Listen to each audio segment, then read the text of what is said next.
우리는 밤에 편의점에 가면 당연히 라면과 김밥을 살 수 있지만 북한 외교관으로 26년을 일한 한 남자는 쿠바에서 인터넷으로 서울의 24시간 편의점을 보고 충격을 받았습니다. 이게 정말 남조선의 모습인가? 평생 배운 것과 다른 진실 앞에서 그는 평양의 가족을 두고도 목숨을 건 결단을 내리게 됩니다. 과연 무엇이 그를 그토록 변하게 만들었을까요? 지금부터 그 이야기를 들려드리겠습니다.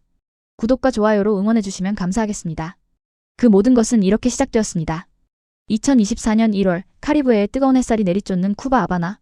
저는 북한 대사관 2층 집무실에서 김정은 동지의 신년사를 듣고 있었습니다. 외무성 2등 서기관 26해를 외교관으로 살아온 저에게 이것은 너무나 익숙한 일상이었습니다. 제 이름은 박철민입니다. 평양 보통강구역 랑랑동에서 태어나 자랐습니다. 우리 아버지는 외무성 고위 간부셨어요. 6.25 전쟁 이후 냉전시대 쿠바와 북한이 형제국가로 지내던 그 시절부터 외교 일선에 계셨죠. 어린 시절 아버지는 늘 말씀하셨습니다. 철민아, 우리가 세상에서 제일 좋은 나라에 살고 있다. 외교관이 되어 조국을 빛내거라. 저는 그 말씀을 철석같이 믿었습니다. 평양 외국어대학 스페인어과를 나와 쿠바 유학까지 다녀온 저는 아버지의 뒤를 이어 외교관이 되었습니다. 베네수엘라, 멕시코를 거쳐 2016년부터는 쿠바 대사관에서 근무하게 되었어요. 제 아내 영숙이와 아이들 둘도 함께 왔지요. 딸 은혜는 26살로 평양에서 교원으로 일하고 있었고 아들 명철이는 23으로 김일성종합대학에 다니고 있었습니다. 하지만 아이들은 평양에 있고 우리 부부만 쿠바에 있었어요. 그게 외교관 가족의 숙명이었습니다. 쿠바 하바나는 참 아름다운 도시입니다. 카리브해가 한눈에 보이는 말레콘 해변, 형형색색의 낡은 자동차들이 거리를 달리는 모습. 하지만 저는 늘 평양이 그리웠습니다.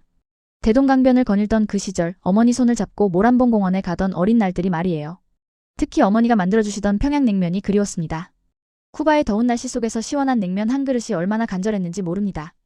2024년 새해 저는 여전히 충성스러운 외교관이었습니다. 매일 아침 대사관에 출근해서 업무 보고서를 작성하고 쿠바 외교부 사람들과 만나고 저녁에는 동료들과 함께 대사관 숙소에서 식사를 했습니다.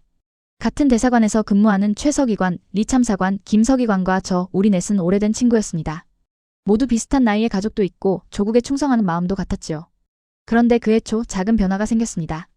어느 날 밤 대사관 당직 근무를 서던 중에 컴퓨터로 인터넷을 보게 되었어요.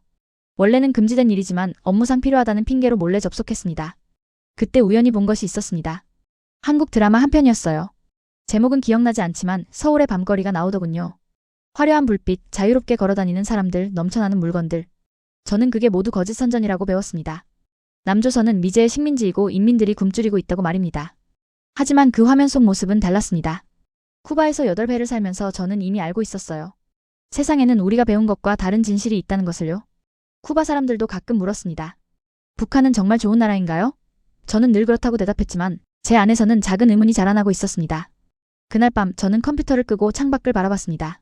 카리브해 위로 별들이 쏟아지고 있었습니다. 문득 평양에 계신 77살 어머니 생각이 났습니다. 어머니 잘 지내고 계실까? 5해 전 돌아가신 아버지가 평생 섬긴 조국. 저도 그 조국을 위해 살아왔습니다. 그런데 왜일까요? 그날 밤부터 제 마음속에는 말로 할 수 없는 불편함이 자리 잡기 시작했습니다. 아직은 확신하지 못했습니다. 하지만 무언가가 잘못되었다는 느낌, 그것만은 분명했습니다. 그 작은 의문은 2024년 봄 거대한 충격으로 변했습니다. 제가 그때 본 것들을 말씀드리면 여러분도 이해하실 겁니다. 왜 제가 평생을 바친 조국을 떠나야 했는지 말입니다. 그해 3월 어느 날 저는 또다시 야간 당직을 서게 되었습니다. 대사관은 조용했고 보위부 요원들도 잠들어 있었지요. 보위부라는 건 우리로 치면 비밀경찰 같은 겁니다. 외교관들도 감시하는 사람들이에요. 그들의 눈을 피해 저는 조심스럽게 컴퓨터를 켰습니다. 인터넷이라는 게 북한에서는 상상도 못할 세상이더군요. 처음엔 그저 호기심이었습니다. 한국 뉴스를 찾아봤어요. KBS, MBC라는 방송사들이 있더군요. 화면 속에는 서울이라는 도시가 나왔습니다. 고층 빌딩들이 즐비하고 사람들은 자유롭게 길거리를 걸어다니고 식당마다 사람들이 넘쳐났습니다. 저는 처음에 이게 선전 영상이라고 생각했어요. 미제가 꾸며낸 거짓 화면이라고 말입니다. 하지만 계속 보니까 이상했습니다. 너무 자연스러웠어요. 젊은 사람들이 웃으며 커피를 마시고 할머니 할아버지들이 공원에서 산책을 하시고 아이들이 학교 끝나고 학원을 다니는 모습.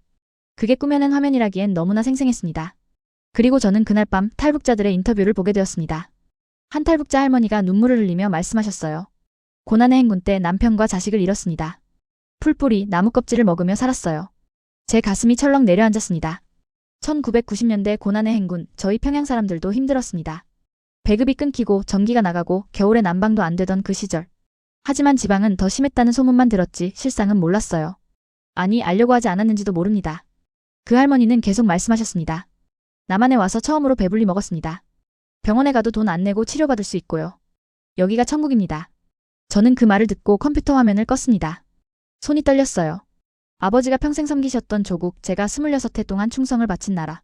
그게 정말 저 할머니를 굶주리게 한 나라였단 말입니까? 며칠 뒤 저는 쿠바 외교부에서 일하는 후안이라는 친구를 만났습니다. 그는 스페인어를 가르쳐준 선생님이기도 했어요. 식사를 하다가 후안이 조심스럽게 물었습니다. 철민, 북한은 정말 살기 좋은가요? 뉴스에서는 사람들이 굶주린다고 하던데. 저는 순간 말문이 막혔습니다. 아닙니다. 우리는 잘 살고 있습니다. 라고 대답했지만 제 목소리는 떨리고 있었어요. 후안은 한숨을 쉬더니 말했습니다. 친구로서 하는 말인데 세상은 넓어요. 당신 자식들 미래를 생각해보세요. 그 말이 제 가슴에 비수처럼 꽂혔습니다. 평양에 있는 제 딸 은혜, 아들 명철이. 그 아이들은 앞으로 어떻게 살아야 할까요? 자유도 없고 먹을 것도 부족하고 말 한마디 잘못하면 정치범 수용소에 끌려가는 그 나라에서 말입니다. 그날 밤 저는 잠을 이룰 수 없었습니다. 평양에 계신 77살 어머니 생각이 났습니다. 어머니, 우리가 살아온 이 나라가 정말 좋은 나라였을까요? 창밖으로 카리브해의 파도 소리가 들려왔습니다. 자유로운 바다, 하지만 저는 평생 갇혀 살았던 것입니다. 며칠 동안 저는 방황했습니다. 대사관 업무를 하면서도 머릿속은 복잡했어요. 내가 지금까지 믿어온 것이 모두 거짓이었다면? 그 생각만으로도 숨이 막혔습니다. 하지만 한 가지는 확실했습니다. 더 이상 눈을 감고 살 수는 없다는 것. 진실을 알고 난 뒤 거짓 속으로 돌아갈 수는 없었습니다. 제 안에서 무언가가 무너지고 있었습니다. 평생을 지탱해온 믿음이 산산조각 나는 소리가 들렸어요. 저는 그때 알았습니다. 이대로는 살 수 없다는 것을요. 그렇게 괴로워하던 제게 2024년 여름은 더 큰 시련으로 다가왔습니다. 여러분도 아시다시피 혼자서는 견디기 힘든 일들이 있지 않습니까? 하지만 함께라면 달라지는 법입니다. 그해 6월 어느 날 대사관에 평양에서 전문이 왔습니다. 전문이라는 건 본부에서 보내는 공문 같은 거예요. 내용을 보고 제 얼굴이 창백해졌습니다. 외무성 간부 숙청 강화, 해외 공관원 기강 점검 이런 내용이었어요. 그리고 몇몇 동료들의 귀국 명령이 내려졌다는 소식도 들려왔습니다. 귀국 명령, 그건 좋은 뜻이 아닙니다. 대부분 평양에 소환되면 신문을 받고 잘못이 있으면 정치범 수용소로 끌려가는 거예요. 특히 충격적이었던 건 베이징에서 근무하던 박 참사관이 귀국 명령을 받고 돌아간 뒤 소식이 끊겼다는 겁니다. 그 친구는 저보다 3살 어렸고 가족도 있었어요. 무슨 잘못을 했길래? 하는 소문만 무성했지 아무도 진실을 알 수 없었습니다. 그게 우리 체제입니다. 설명도 없이 사람이 사라지는 거예요. 그날 밤 저는 믿을 수 있는 동료 셋을 조용히 불렀습니다. 최 서기관, 리 참사관, 김 서기관. 우리는 같은 시기에 대사관에 온 친구들이었어요. 모두 50대 초반에서 중반, 평양에 가족이 있고 외교관으로 20년 넘게 일해온 사람들이었습니다. 대사관 뒤편 작은 창고에서 우리는 모였습니다. 보위부 요원들이 듣지 못하는 곳이었지요. 저는 조심스럽게 입을 열었습니다. 여러분, 솔직히 말씀드립니다. 저는 더 이상 못 견디겠습니다. 최 서기관이 놀란 표정으로 저를 쳐다봤어요. 하지만 곧 고개를 끄덕이더군요. 저도 그렇습니다. 철민 동무. 리 참사관도 한숨을 쉬며 말했습니다. 제 아들이 이제 20입니다. 군대 가야 하는데 그 험한 군대에서 어떻게 버티겠습니까? 우리는 그날 밤 오랜 시간 이야기를 나눴습니다. 각자가 쿠바에서 본 것들, 인터넷으로 알게 된 진실들, 그리고 북한에서 벌어지고 있는 일들에 대해서요. 김 서기관은 말했습니다. 제 아버지가 6.25 때 싸우셨어요. 조국 통일을 위해서라고 하셨죠. 그런데 지금은 뭡니까? 통일은커녕 인민들이 굶어 죽고 있지 않습니까? 제일 가슴 아팠던 건 우리 모두가 가족을 평양에 두고 왔다는 겁니다. 최 서기관은 80살 먹은 어머니가 계셨고 리 참사관은 고등학생 딸이 있었어요. 김 서기관은 병든 아내가 평양병원에 입원해 있었습니다. 우리가 탈출하면 가족들은 어떻게 됩니까? 그게 제일 큰 걸림돌이었어요. 하지만 리 참사관이 말했습니다. 지금 안 가면 우리 아이들 미래는 없습니다. 평생 저 감옥 같은 나라에서 살게 할 겁니까? 그 말에 우리 모두 고개를 숙였어요. 자식을 키워본 부모라면 아실 겁니다. 자식만큼은 좀 더 나은 세상에서 살게 해주고 싶은 게 부모 마음 아니겠습니까? 그날 밤 우리는 결정을 내렸습니다. 아직 구체적인 계획은 없었지만 함께 가자고, 네 가족 모두 탈출하자고 말입니다. 혼자서는 불가능한 일이었지만 함께라면 할 수 있을 것 같았어요. 최 서기관이 제 손을 꽉 잡았습니다. 철민이, 우리 살아서 자유를 보자. 아이들에게 자유를 선물하자. 저는 눈물이 날 것 같았습니다. 하지만 동시에 엄청난 두려움도 밀려왔어요. 우리가 지금 하려는 게 뭡니까? 조국을 배신하는 겁니다. 평생 섬긴 나라를 등지는 거예요. 평양에 계신 제 어머니, 77살의 아들이 반역자가 되는 걸 보시게 되는 겁니다. 가슴이 찢어지는 것 같았어요. 하지만 우리는 더 이상 물러설 수 없었습니다. 진실을 알고 난 뒤 거짓 속으로 돌아갈 수는 없었으니까요. 그날 밤 헤어지며 우리는 약속했습니다. 절대 배신하지 말자. 끝까지 함께 가자. 4명의 중년 남자들이 서로의 손을 맞잡았습니다. 생사를 함께하기로 한 그날의 약속, 저는 평생 잊지 못할 겁니다. 카리브해의 밤바람이 창고 문틈으로 불어왔습니다. 저 멀리 평양의 어머니는 무엇을 하고 계실까요? 어머니, 용서하세요. 하지만 저는 살고 싶습니다. 자유롭게 살고 싶습니다. 2024년 9월 우리에게 결정적인 순간이 찾아왔습니다. 더 이상 미룰 수 없는 그 순간이었어요. 9월 15일 아침이었습니다. 대사관 회의실에 우리 넷이 소집되었어요. 대사가 심각한 표정으로 서류를 내밀었습니다. 최서기관, 자네 귀국 명령이 떨어졌네. 최서기관의 얼굴이 하얗게 변했습니다. 옆에 서 있던 리 참사관과 김 서기관도 말을 잃었어요. 저는 주먹을 꽉 쥐었습니다. 귀국 날짜는 10월 초였습니다. 한 달도 채 남지 않았어요. 회의가 끝나고 우리는 서둘러 창고로 갔습니다. 최서기관이 떨리는 목소리로 말했습니다. 끝났습니다. 평양에 가면 살아남지 못합니다. 베이징의 박 참사관처럼 될 겁니다. 우리 모두 알고 있었어요. 최서기관은 여름에 우리와 비밀 회의를 했습니다. 누군가 밀고 했을지도 모른다는 거죠. 그날 저녁 우리는 긴급 회의를 열었습니다. 더 이상 시간이 없었어요. 리 참사관이 말했습니다. 지금 아니면 기회가 없습니다. 최서기관이 평양에 가면 우리도 다 끝입니다. 김 서기관도 동의했어요. 제 아내가 평양병원에 있지만 가족을 다 죽일 수는 없습니다. 살아남은 사람이 나중에라도 도와줘야죠. 저는 평양에 계신 어머니 생각이 났습니다. 77살의 늙으신 어머니. 아버지가 돌아가시고 혼자 사시는 어머니. 어머니 죄송합니다. 하지만 저도 살고 싶습니다. 눈물이 날 것 같았지만 참았어요. 지금은 울 때가 아니었습니다. 우리는 구체적인 계획을 세우기 시작했습니다. 먼저 아내들을 설득해야 했어요. 최서기관의 아내, 이 참사관의 아내, 김 서기관의 아내, 그리고 제 아내 영숙이까지 4명의 아내들이 쿠바에 함께 있었습니다. 다행히 우리 아내들은 이미 눈치를 채고 있었어요. 제 아내 영숙이는 말했습니다. 평양에 은혜하고 명철이를 두고 오는 게 가슴 아프지만 당신이 결정했으면 따르겠습니다. 문제는 어떻게 탈출하느냐였습니다. 대사관은 보위부가 감시하고 있었어요. 우리가 이상한 행동을 하면 바로 평양에 보고됩니다. 쿠바 경찰도 북한 외교관들을 감시했어요. 우리는 신중하게 계획을 짰습니다. 리 참사관이 좋은 방법을 생각해냈어요. 아바나에 미국 대사관이 있습니다. 거기까지만 가면 보호받을 수 있어요. 미국 대사관은 대사관에서 차로 30분 거리였습니다. 하지만 어떻게 그곳까지 갈 수 있을까요? 보위부 눈을 피해서 말입니다. 우리는 야간 당직을 이용하기로 했습니다. 보통 한 명씩 당직을 서는데 그날은 우리 넷이 함께 당직을 서겠다고 신청했어요.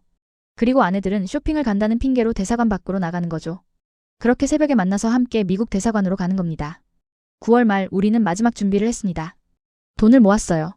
해외 생활하며 조금씩 모아둔 달러가 있었습니다. 그리고 가장 중요한 것, 증거 자료들을 챙겼어요. 외교 문서들, 북한 체제의 비리를 증명할 수 있는 것들 말입니다. 이것들이 있어야 미국이나 한국이 우리를 받아줄 거라고 생각했어요. 9월 30일 밤 저는 방에 혼자 앉아 있었습니다. 내일이면 모든 게 결정됩니다. 살거나 죽거나.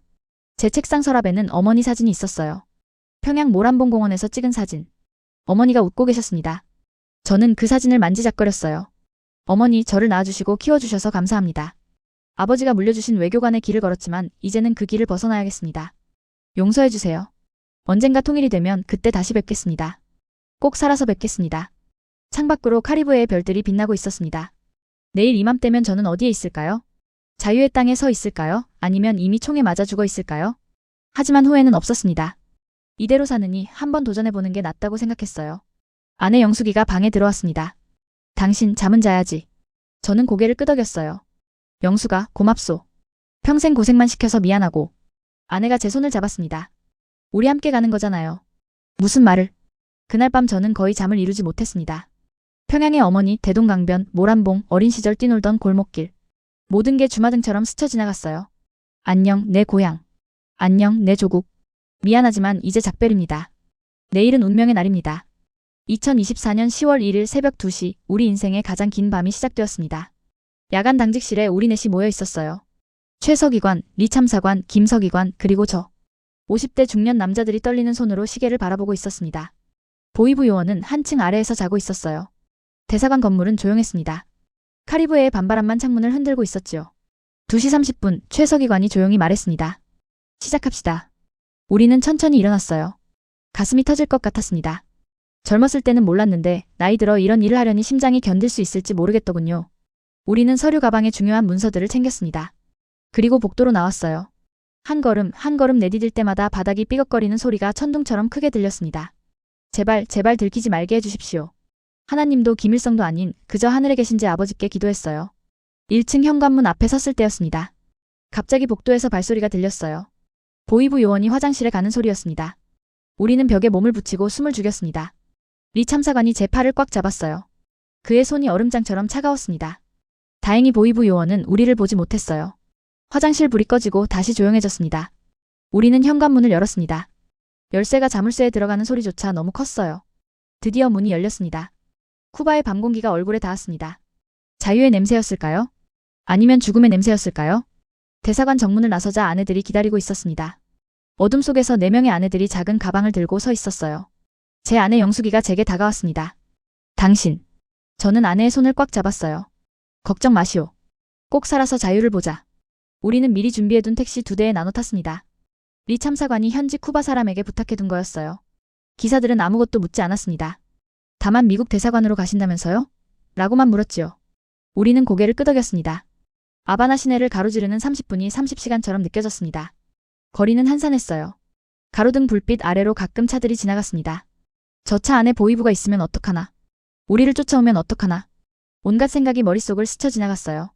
김서기관이 창밖을 보며 중얼거렸습니다. 제 아내가 평양병원에 누워 있습니다. 이제 못 보겠지요. 최서기관도 눈물을 닦았어요. 제 어머니는 80살입니다. 이제 아들 없이 혼자 사셔야 해요. 저도 마찬가지였습니다. 평양의 어머니, 대학생인 아들과 딸. 미안합니다. 정말 미안합니다. 새벽 3시 10분 드디어 미국 대사관이 보였습니다. 높은 담장과 철조망 그리고 성조기가 바람에 펄럭이고 있었어요. 우리는 택시에서 내렸습니다. 리 참사관이 기사에게 돈을 주었어요. 감사합니다. 무사히 가세요. 기사는 고개만 끄덕이고 떠났습니다. 우리 8명은 미국 대사관 정문 앞에 섰습니다. 경비원이 놀란 표정으로 우리를 바라봤어요. 제가 영어로 말했습니다. 우리는 북한 외교관들입니다. 망명을 신청합니다. 위 아노스 코리언 디플로매츠. 위 리퀘스트 어사일럼. 경비원은 곧바로 무전기를 들었습니다. 긴급 상황, 북한 외교관 망명 신청. 곧 대사관 문이 열렸고 미국 해병대원들이 나왔습니다. 그들은 우리를 안으로 안내했어요. 무거운 철문이 우리 뒤에서 닫히는 소리가 들렸습니다. 그 순간 제 다리가 풀렸습니다. 바닥에 주저앉을 뻔했어요. 최서기관이 제 팔을 잡아줬습니다. 철민이 해냈어. 우리 해냈어. 리 참사관과 김서기관도 서로를 껴안았습니다. 아내들은 울고 있었어요. 한 미국 외교관이 다가와 물었습니다. 여러분 괜찮으십니까? 저는 떨리는 목소리로 대답했습니다. 네, 괜찮습니다. 이제 자유입니다. 자유. 그 단어를 입 밖에 낸 순간 눈물이 터져나왔습니다. 52년을 살면서 처음으로 느끼는 자유였어요. 창밖으로 동이 트고 있었습니다. 2024년 10월 1일 아침. 우리는 더 이상 북한 외교관이 아니었습니다. 우리는 자유인이 되었습니다. 하지만 평양에 두고 온 가족들 생각에 가슴이 찢어졌어요. 어머니 살아계십시오. 언젠가 꼭 다시 뵙겠습니다. 미국 대사관 안에서의 2달은 참으로 이상한 시간이었습니다. 안전하지만 자유롭지 못하고 살았지만 살아있는 것 같지 않은 그런 날들이었어요. 10월 2일 아침 CNN 뉴스가 우리 이야기를 보도했습니다. 북한 외교관 사가족 13명 집단 망명 제목이 화면에 크게 떴어요. 미국 외교관이 우리에게 노트북을 보여주며 말했습니다. 여러분은 이제 전 세계가 주목하고 있습니다. 화면 속에는 아바나 미국 대사관이 나오고 아나운서가 진지한 목소리로 읽고 있었어요. 북한 외무성 소속 외교관 4명이 가족과 함께 쿠바에서 집단으로 망명했습니다. 이는 최근 10년간 가장 큰 규모의 북한 외교관 탈북 사건입니다. 저는 화면을 보며 실감이 나지 않았어요.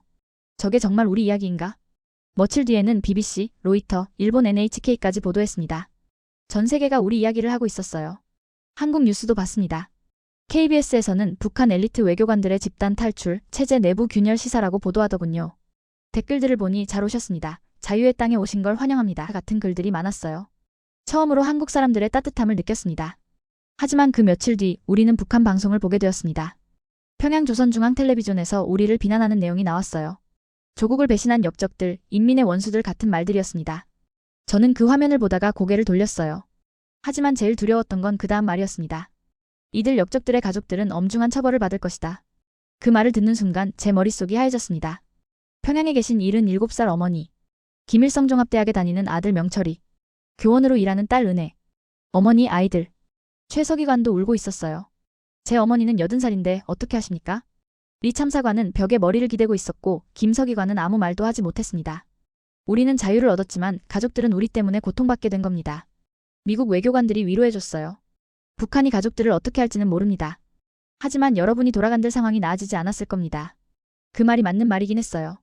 최서기관은 어차피 평양에 소환되면 숙청당할 운명이었고 우리도 연루되어 모두 끝장날 뻔했습니다. 하지만 가슴은 아팠어요. 10월 중순 우리는 미국 정부 관계자들과 여러 차례 면담을 했습니다. 북한 체제에 대해 증언하고 우리가 가져온 외교 문서들을 넘겨줬어요. 그들은 매우 중요한 자료라고 했습니다. 우리가 가진 정보가 북한 체제의 실상을 세계에 알리는 데 도움이 된다니 그나마 위안이 되었습니다. 하지만 밤이 되면 잠을 이룰 수 없었어요. 꿈속에서 어머니가 나타났습니다. 철민아, 왜 나를 버렸느냐? 어머니가 눈물을 흘리며 말씀하시는 꿈이었어요. 깨어나면 온몸이 땀으로 젖어 있었습니다. 제 아내 영숙이도 마찬가지였어요. 은혜하고 명철이가 어떻게 지낼까요? 우리는 서로를 위로할 수밖에 없었습니다. 11월이 되자 우리는 선택을 해야 했습니다. 미국에 남을 것인가, 한국으로 갈 것인가? 미국 정부는 우리에게 망명을 허가해 줄 수 있다고 했어요. 하지만 한국 정부도 우리를 받아주겠다고 연락해왔습니다. 어느 날 저녁 우리 넷은 다시 모였습니다. 최서기관이 말했습니다. 저는 한국에 가고 싶습니다. 같은 말을 쓰는 곳에서 살고 싶어요. 리 참사관도 동의했습니다. 우리 민족이지 않습니까? 그리고 그는 말을 멈췄다가 계속했어요. 언젠가 통일이 되면 그때 가족들을 다시 볼 수 있지 않겠습니까? 그 말에 우리 모두 고개를 끄덕였습니다. 통일. 그게 우리의 마지막 희망이었어요. 살아생전에 통일이 되어서 평양에 다시 가서 어머니를 뵙고 아이들을 안을 수 있다면 그 희망 하나로 버티는 겁니다. 11월 말 우리는 결정을 내렸습니다. 대한민국으로 가겠다고. 미국 외교관들은 이해한다며 모든 절차를 도와주겠다고 했어요. 우리는 제3국을 경유해서 한국으로 가게 될 거라고 했습니다. 마지막 밤 저는 대사관 창문으로 아바나의 밤하늘을 바라봤습니다. 저 멀리 어딘가에 평양이 있겠지요. 어머니는 아들을 욕하고 계실까요? 아니면 걱정하고 계실까요? 어머니 기다려주세요. 꼭 다시 뵙겠습니다. 통일된 조국에서요. 2024년 12월 초 우리는 쿠바를 떠났습니다. 자유를 향한 마지막 여정이 시작된 거예요. 미국 정부가 안전을 위해 제3국을 경유하는 경로를 마련해줬습니다. 구체적으로 어디를 거쳤는지는 말씀드릴 수 없어요. 아직도 같은 길을 가려는 탈북자들이 있을 테니까요. 다만 비행기를 2번 갈아타고 낯선 호텔에서 며칠을 기다렸다는 것만 말씀드리겠습니다. 그 며칠 동안 저는 많은 생각을 했어요. 정말 한국에 가는 게 맞는 걸까? 미국에 남으면 더 편하지 않을까? 하지만 결론은 늘 같았습니다. 한국으로 가야 한다고요. 어느 날 저녁 호텔 방에서 아내 영숙이와 이야기를 나눴습니다. 영숙아, 후회 안 하오? 아내가 제 손을 잡았어요. 당신, 우리가 같은 말을 쓰는 땅으로 가는 거잖아요. 평양냉면이라도 먹을 수 있을 것 같고. 그 말에 저는 웃음이 나왔습니다. 평양냉면 어머니가 만들어주시던 그 맛을 다시 볼 수 있을까요? 최서기관도 비슷한 생각이었어요. 철민이, 나는 말이야. 한국에 가면 자유롭게 말할 수 있잖아. 김정은 욕도 마음껏 할 수 있고. 우리는 모두 웃었습니다. 평생 조심하며 살았던 우리가 이제는 자유롭게 말할 수 있다니 말이에요. 리 참사관은 다른 이유를 말했습니다. 저는 통일을 보고 싶습니다. 우리 세대가 마지막이잖아요. 6.25를 겪은 어르신들도 이제 거의 안 계시고요. 우리라도 통일을 이뤄야 하지 않겠습니까? 그 말에 우리 모두 숙연해졌어요. 통일, 그것이 우리가 평양의 가족들을 다시 볼 수 있는 유일한 길이니까요. 12월 20일 드디어 한국행 비행기에 올랐습니다. 우리 8명은 이코노미 좌석에 나란히 앉았어요. 비행기가 이륙하는 순간 제 가슴이 두근거렸습니다. 이제 정말 대한민국으로 가는구나. 비행기 안에서 한국 영화를 봤습니다. 제목은 국제시장이었어요. 6.25 때 흥남부두에서 피난 온 가족 이야기더군요. 주인공이 헤어진 아버지를 그리워하는 모습을 보며 눈물이 났습니다. 저도 어머니와 헤어졌으니까요. 아내도 옆에서 눈물을 닦고 있었어요. 비행시간은 길었습니다. 하지만 설렘과 두려움이 교차했어요. 한국 사람들이 우리를 받아줄까? 탈북자라고 무시하지는 않을까? 나이 50이 넘어서 새로운 사회에 적응할 수 있을까? 온갖 걱정이 머릿속을 맴돌았습니다. 12월 22일 오전 비행기가 인천공항에 착륙했습니다. 바퀴가 활주로에 닿는 순간 기내에 박수 소리가 터졌어요. 우리도 박수를 쳤습니다. 최서기관이 도착했다. 우리 조국이다라고 중얼거렸습니다. 조국. 북한도 조국이었지만 이제는 대한민국이 우리 조국입니다. 비행기에서 내리니 차갑고 깨끗한 공기가 얼굴에 닿았습니다. 12월의 한국은 추웠어요. 평양의 겨울과 비슷한 추위였습니다. 하지만 마음은 따뜻했어요. 공항에서 한국 정부 관계자들이 우리를 맞아줬습니다. 국정원, 통일부 직원들이었어요. 어서 오십시오. 고생 많으셨습니다. 그 말을 듣는 순간 제 눈에서 눈물이 쏟아졌습니다. 영어도 아니고 스페인어도 아니고 우리말로 환영받는다는 게 이렇게 감격스러운 줄 몰랐어요. 한 젊은 직원이 다가와 물었습니다. 편찮으신 분은 없으시죠? 저는 고개를 저었어요. 괜찮습니다. 다들 건강합니다. 그리고 조심스럽게 물었습니다. 저희가 이제 어떻게 되는 겁니까? 직원이 웃으며 대답했어요. 먼저 조사를 받으셔야 합니다. 그 다음 하나원이라고 정착 교육받는 곳에 가시게 됩니다. 걱정 마세요. 다 도와드릴게요. 우리는 정부 차량에 올랐습니다. 창밖으로 한국의 풍경이 지나갔어요. 고속도로, 높은 빌딩들, 자동차들. 모든 게 신기했습니다. 김서기관이 감탄했어요. 와, 인터넷으로 본 것보다 훨씬 대단하네. 리 참사관도 고개를 끄덕였습니다. 우리가 배운 게 정말 거짓이었구나. 차 안에서 저는 창밖을 바라보며 생각했습니다. 어머니, 저 여기 왔습니다. 남한 땅에 왔어요. 인터넷으로 본 것처럼 정말 잘 사는 나라예요. 어머니도 여기 계시면 좋을 텐데. 가슴이 먹먹했습니다. 하지만 동시에 희망도 생겼어요. 언젠가 통일이 되면 평양에 갈 수 있겠지요. 어머니를 모시고 올 수 있을 겁니다. 그때까지 저는 여기서 열심히 살아야 해요. 자유를 누리며 당당하게 살아가는 모습을 보여드려야 합니다. 대한민국, 우리의 새로운 조국. 이제 시작입니다. 인천공항에 도착한 그날부터 지금까지 석 달이 지났습니다. 2025년 3월 지금 저는 여러분께 이 이야기를 전하고 있어요. 처음 한 달은 국정원 조사를 받았습니다. 우리가 정말 탈북자가 맞는지 간첩은 아닌지 확인하는 거예요. 젊은 직원들이 친절하게 대해줬지만 질문은 까다로웠습니다. 왜 탈북했습니까? 북한에서 무슨 일을 했습니까? 가족은 어떻게 됩니까? 같은 질문들이었어요. 저는 솔직하게 다 말씀드렸습니다. 숨길 게 없었으니까요. 조사가 끝나고 우리는 하나원으로 갔습니다. 하나원이라는 곳은 경기도 안성에 있는데 탈북자들이 한국 사회에 적응할 수 있도록 교육받는 곳이에요. 우리로 치면 재활훈련장 같은 거죠. 거기서 석 달 동안 한국 생활에 대해 배웠습니다. 제일 신기했던 건 인터넷이었어요. 스마트폰 하나로 모든 걸 할 수 있다니 말입니다. 은행 업무, 쇼핑, 뉴스 보기, 심지어 북한 소식까지 찾아볼 수 있더군요. 처음 스마트폰을 받았을 때 저는 한참을 만지작거렸습니다. 이 작은 기계 안에 세상이 다 들어있구나. 또 놀랐던 건 편의점이었어요. 24시간 열려있다는 게 믿기지 않았습니다. 밤 11시에 배가 고파서 나갔는데 정말 문이 열려있더군요. 라면, 삼각김밥, 음료수, 과자까지 온갖 게 다 있었어요. 점원에게 물었습니다. 여기 항상 열어요? 점원이 웃으며 대답했어요. 네, 24시간이요. 그때 제 눈에서 눈물이 났습니다. 이게 자유구나. 이게 풍요로운 나라구나. 마트에 갔을 때는 더 충격이었어요. 물건이 산더미처럼 쌓여있고 사람들이 자유롭게 골라서 사는 모습. 북한에서는 상상도 못할 일이었습니다. 제 아내 영숙이는 과일 코너에서 울었어요. 이렇게 과일이 많다니. 북한에서는 명절에도 사과 하나 구하기 힘들었는데. 저도 아내의 등을 토닥이며 같이 울었습니다. 말투도 달랐어요. 한국 사람들은 부드럽게 말하더군요. 북한 말투는 좀 딱딱하거든요. 습니다, 습니다 이런 식으로요. 처음에는 제가 말할 때마다 사람들이 북한에서 오셨어요? 라고 물었어요. 지금은 좀 나아졌지만 여전히 말투가 어색합니다. 하지만 그래도 같은 말이에요. 우리말이라는 게 얼마나 고마운지 모릅니다. 음식 맛도 달랐어요. 남한 음식이 좀 더 달고 맵더군요. 하지만 평양냉면을 파는 식당이 있어서 갔더니 눈물이 날 뻔했습니다. 어머니가 만들어주시던 그 맛과 비슷했어요. 어머니, 여기 평양냉면 먹고 있습니다. 언젠가 어머니와 함께 먹을 수 있으면 좋겠습니다. 지금 우리 네 가족은 경기도 어느 도시에 함께 살고 있습니다. 정부에서 아파트를 지원해줬어요. 크지는 않지만 깨끗하고 따뜻합니다. 난방이 잘 되고 수돗물도 깨끗하게 나오고 전기도 끊기지 않습니다. 이런 게 당연한 거라고 하는데 저희에게는 기적 같은 일이에요. 저는 지금 대학에서 강의를 준비하고 있습니다. 북한 체제와 외교에 대해 가르치려고요. 한국 젊은이들이 북한의 실상을 알아야 통일도 가능하다고 생각합니다. 최 서기관은 통일연구소에서 일하고 있고 리 참사관과 김 서기관은 탈북자 상담 일을 돕고 있어요. 우리 모두 새로운 삶을 시작했습니다. 하지만 평양에 두고 온 가족들 생각은 하루도 빠짐없이 합니다. 제 어머니는 77살, 이제 78이 되셨겠지요. 건강하실까요? 아들 명철이와 딸 은혜는 어떻게 지내고 있을까요? 저 때문에 고생하고 있지는 않을까요? 그 생각만 하면 가슴이 찢어집니다. 어느 날 밤 저는 남산타워에 올라갔습니다. 서울의 야경이 한눈에 보이더군요. 반짝이는 불빛들, 자유롭게 돌아다니는 사람들. 이게 자유구나. 이게 우리가 꿈꾸던 세상이구나. 하지만 동시에 생각했어요. 북한 사람들도 이렇게 살 수 있으면 얼마나 좋을까? 여러분께 감사드립니다. 탈북자를 받아주시고 도와주시고 따뜻하게 대해주셔서요. 처음에는 무시당할까봐 두려웠는데 한국 분들은 정말 친절하셨습니다. 같은 민족이잖아요. 잘 오셨어요. 이런 말씀들이 얼마나 큰 위로가 되는지 모릅니다. 마지막으로 한 가지 소원이 있습니다. 우리 세대의 통일을 봤으면 좋겠습니다. 6.25를 겪으신 어르신들도 거의 안 계시고 이산가족들도 점점 세상을 떠나고 계십니다. 이대로 가면 통일은 영원히 못 볼 수도 있어요. 제발 우리 살아있을 때 통일이 되었으면 좋겠습니다. 통일이 되면 제가 제일 먼저 하고 싶은 일이 있습니다. 평양으로 달려가서 어머니를 모셔오는 거예요. 어머니, 이제 자유입니다. 함께 서울에서 삽시다. 그 말을 꼭 하고 싶습니다. 북한에 계신 동료들에게도 말하고 싶습니다. 여러분, 진실을 알면 용기를 내십시오. 자유는 무엇과도 바꿀 수 없습니다. 우리가 먼저 왔으니 여러분도 올 수 있습니다.